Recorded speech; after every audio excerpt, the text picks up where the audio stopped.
Hello everyone, आज म तपाईहरुलाई हाइकिङ गर्न लादैछु है। हाम्रो हाइकिङ स्पट रहेको छ ग्राम्पेस नेशनल पार्क। मेलबर्नबाट 3.5 आवर्स जस्तो ड्राइभमा पर्छ यो। त्यहाँ पुग्ने बित्तिकै चाहिँ हामी फ्रेश अप भयौं अनि कहाँ कुन पोइन्टबाट स्टार्ट गर्ने हिड्न भनेर खोज्नतिर लाग्यो। स्टार्टिङमा चाहिँ एउटा खोला रहेछ अनि त्यो खोलाको वरिपरि नै हामी 20 मिनेट जति घुमेको थियौं के, किनभने हामीले त्यो पोइन्ट थाहा नै पाएनौं। अनि एकछिन पछाडी चाहिँ त्यहाँनिर इन्फर्मेसनहरु सबै लिइसके पछाडी हामी हिड्न सुरु गर्यौं। अनि सुरुमा त सबैजना एक्साइटेड नै थियौं। सबैभन्दा अगाडि हिँड्ने चाहिँ म थिएँ, एकदमै एक्टिभ। हामी अलिक विदाउट प्लान आएको थियौं नि त, अनि केही प्रिपरेसन नै थिएन। एकदमै भोक लागिरहेको थियो। हामी बिहान केही पनि नखाएर हिँडेको थियौं के। अनि धन्न एक बोतल पानी चाहिँ थियो हामीसँग। अनि त्यो एक बोतल पानीले 4 जना हामी हिँड्दैछौं। अनि यो खोलाको किनारै हिँडिरहेको थियौं। अनि हामी हिँडेको 1.5 आवर पछाडी चाहिँ फिस फल छ भनेको थियो क्या नोटिसमा चाहिँ।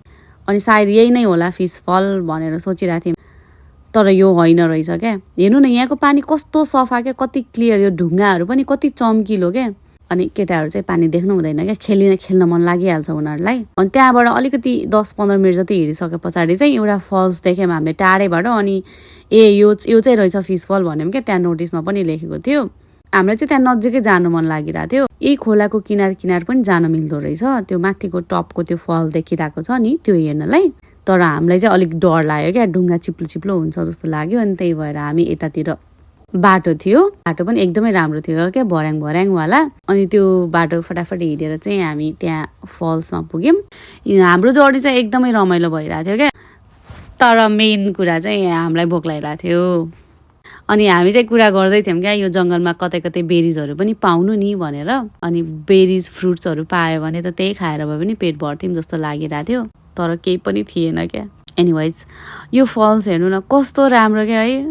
अनि कुनै मानिसहरु चाहिँ हिड्न गाह्रो भयो भनेर होला सायद यहाँबाट चाहिँ फर्किरहेको थिए।